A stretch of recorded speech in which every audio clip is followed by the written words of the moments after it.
Bosi tidak percaya bergemuruh di penjuru negeri. Darasi-darasi pembenaran Undang-Undang Ciptaker terus ditebar.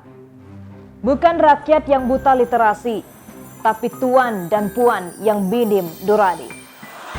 Siapa yang menolak dianggap pembangkang. Hak berpendapat dibenturkan pada alat negara yang menjelma sebagai alat penguasa. Teror berkedok penegakan hukum pun ditebar demi membungkam siapa yang bersuara. Tidak ada negeri makmur di mana pekerja dimiskinkan dan tertindas. Tidak ada masyarakat yang damai ketika pembuat undang-undang hanya melayani cukong dan kepentingan perusahaan. Tidak ada lahan berkelanjutan ketika pemuncak kebijakan mengizinkan perusakan alam. Padahal tidak hanya buruh, Bank Dunia, cendekiawan, organisasi keagamaan, organisasi masyarakat, mahasiswa dan pelajar yang kelak jadi calon karyawan kontrak seumur hidup hingga puluhan investor asing pun tegas menolak. Ketika hajat hidup orang banyak diabaikan, ketika gelombang penolakan dianggap senyap, ketika hak pekerja dijarah, untuk siapa negeri ini berdaulat?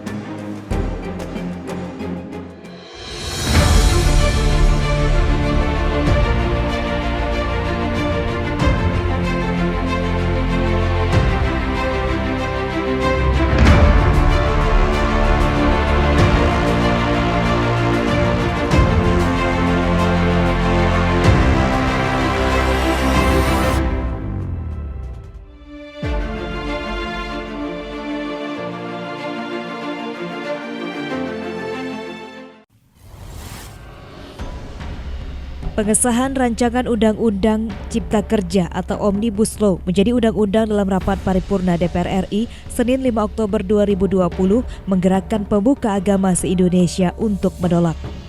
Diinisiatori Profesor Bushro Mukodas, PDT Dr. Berry Kolimon, Ulil Absar Abdallah, Engkus Ruswada, Roy Murtado, PDT Penrat Sagian, membuat petisi dengan judul besar Maklumat Pemuka Agama Indonesia Tolak Omnibus Law dan buka ruang partisipasi publik melalui laman change.org pada 5 Oktober 2020. Berdasarkan data yang dilihat Radar Lampung TV per Sabtu 10 Oktober 2020 pukul 13.55 waktu Indonesia Barat, tanda tangan sudah mencapai angka 1.042.280 orang. Petisi ditargetkan menuju angka 1,5 juta tanda tangan. Dalam petisi terdapat sejumlah mengajak publik untuk menolak Omnibus Law.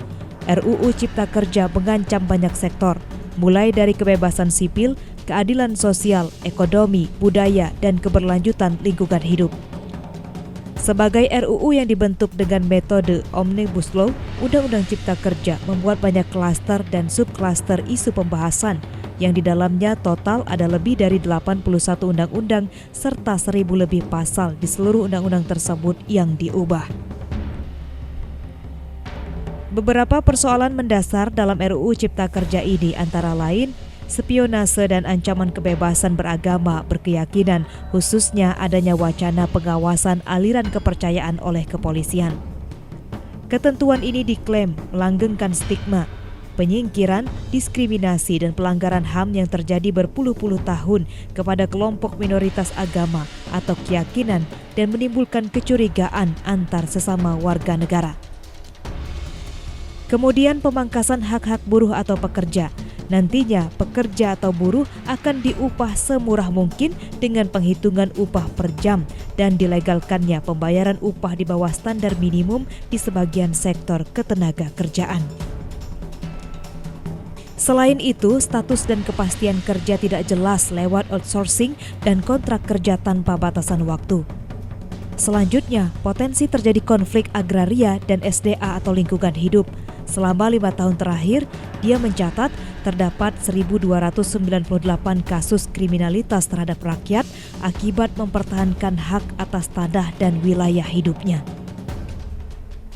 Misalnya perubahan atas Undang-Undang P3H pasal 82 83 dan 84 yang ada di dalam pasal 38 Undang-Undang Cipta Kerja soal ancaman pidana kepada orang perorangan yang dituduh melakukan penebangan pohon, memanfaatkan hasil hutan bukan kayu, membawa alat-alat yang lazim digunakan untuk menebang, memotong, dan membelah pohon tanpa perizinan dari pejabat yang berwenang di kawasan hutan.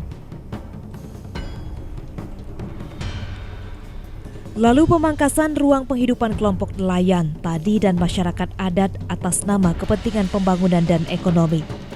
Menurutnya, aturan ini akan memberikan kemudahan bagi korporasi dan pemerintah untuk merampas tanah dan sumber daya alam yang dikuasai masyarakat, baik kelompok miskin, kota, masyarakat adat, petani, dan nelayan. Akibatnya, kelompok nelayan, tani, dan masyarakat adat berpotensi tak memiliki ruang penghidupan yang bebas dan berdaulat untuk menopang kehidupannya. Terakhir, kekuasaan birokratis yang terpusat berlawanan dengan semangat desentralisasi atau otonomi daerah pasca reformasi 1998. Rancangan Undang-Undang Cipta Kerja akan menarik kewenangan pemerintah provinsi dalam mengelola mineral dan batu bara, termasuk kewenangan penerbitan peraturan daerah dan penerbitan izin.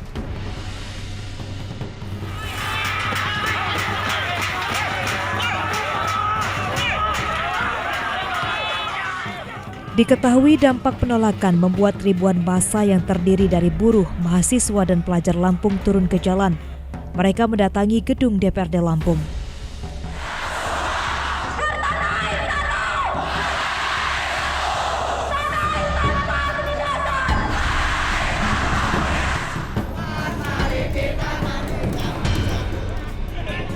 Assalamualaikum warahmatullahi wabarakatuh.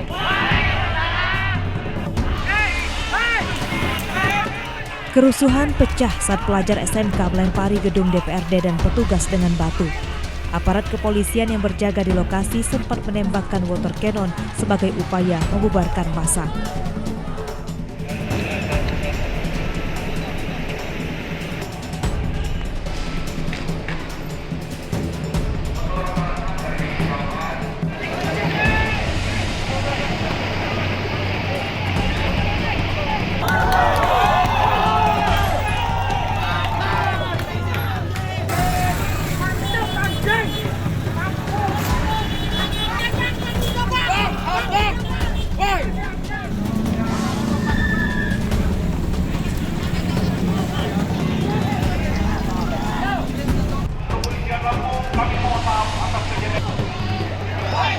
Astagfirullah.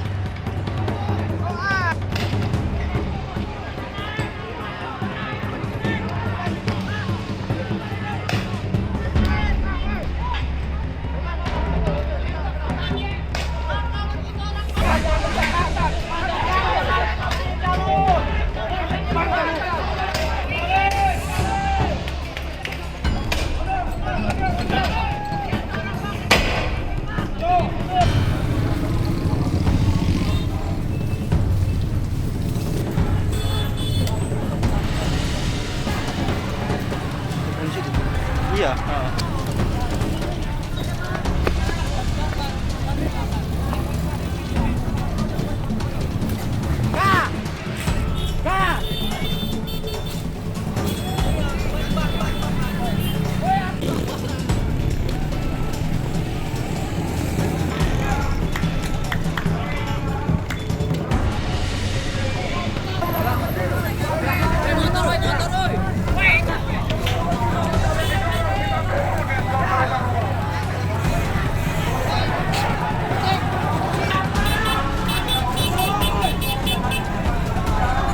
Motor mana kan, Dok? Itu tengah.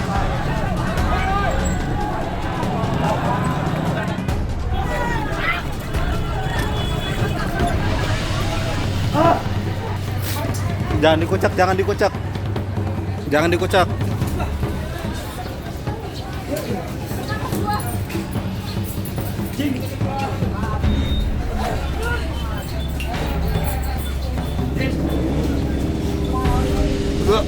Wah.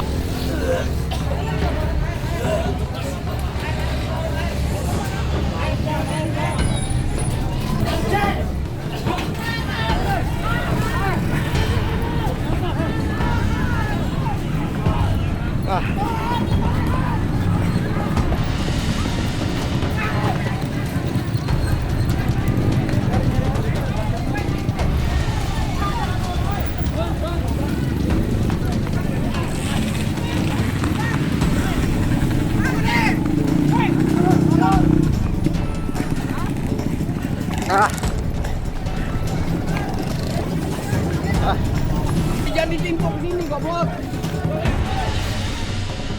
Tindakan maladministrasi yang dilakukan Polri dalam penanganan unjuk rasa yang berujung rusuh lagi-lagi terulang.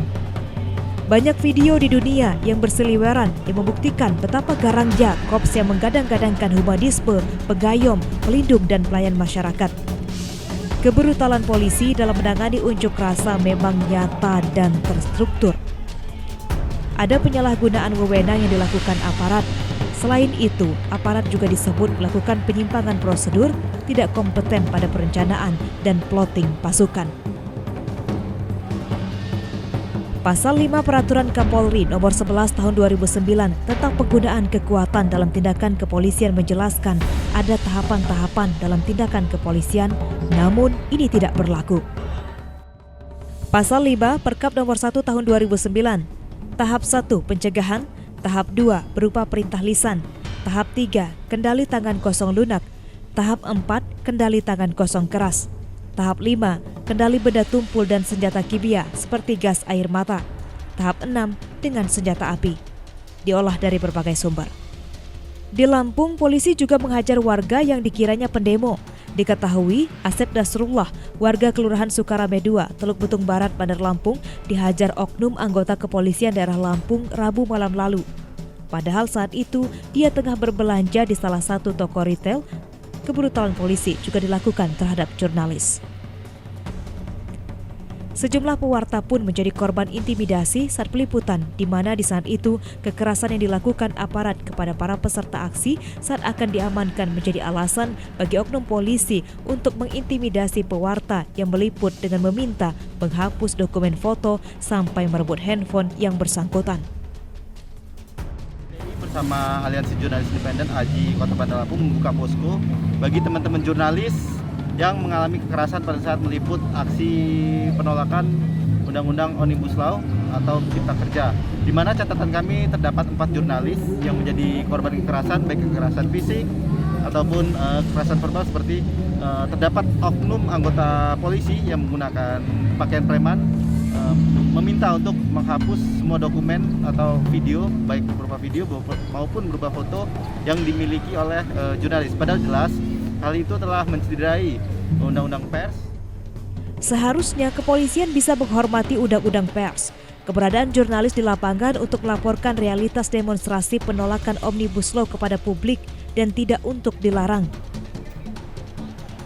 Maka dirinya pun meminta Kapolda untuk memproses anggotanya yang melakukan kekerasan terhadap jurnalis, sehingga kejadian ini tidak sama dengan aksi reformasi di korupsi tahun lalu, di mana belasan jurnalis menjadi korban kekerasan ketika merekam aksi represif aparat terhadap demonstran. Sejak posko pengaduan dibuka, baru 4 orang wartawan yang mengaku menjadi korban dan sudah dilakukan pendataan.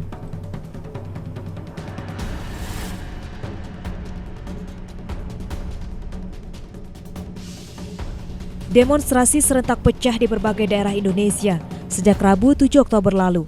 Titik unjuk rasa setidaknya berada di lebih dari 20 daerah yang memaksa Pemda setempat meneruskan aspirasi pendemo untuk menolak Omnibus Law. Unjuk rasa merupakan pemungkas dalam 4 hari terakhir setelah DPR RI mengesahkan undang-undang kontroversial. Di tengah protes massa, pemerintah bergeming dan tetap melanjutkan Undang-Undang Cipta Kerja. Padahal ada ribuan orang di setiap daerah telah memenuhi jalanan menuju kantor pemerintah dan legislatif daerah. Mereka menyuarakan penolakan Omnibus Law yang dianggap merugikan masyarakat. Masa aksi menyasar kantor pemerintah daerah dan legislatif untuk meminta mereka meneruskan aspirasi penolakan Omnibus Law. Kepala Daerah Penolak Undang-Undang Cipta Kerja, Ridwan Kamil, Gubernur Jawa Barat; Sri Sultan Hamengkubuwono X, Gubernur Daerah Istimewa Yogyakarta; Sutar Miji, Gubernur Kalimantan Barat; Irwan Prayitno, Gubernur Sumatera Barat; Hovifah Indar Parawangsa, Gubernur Jawa Timur; Herman Daru, Gubernur Sumatera Selatan, A.A. Umbara, Bupati Bandung Barat, Dadang M. Nasser, Bupati Bandung, Ahmad Fahmi, Wali Kota Sukabumi, Haru Himad, Bupati Subang, Rudi Gunawan, Bupati Garut, Umi Azizah, Bupati Tegal, Irfendi Arbi, Bupati 50 Kota, Sutiaji, Wali Kota Malang.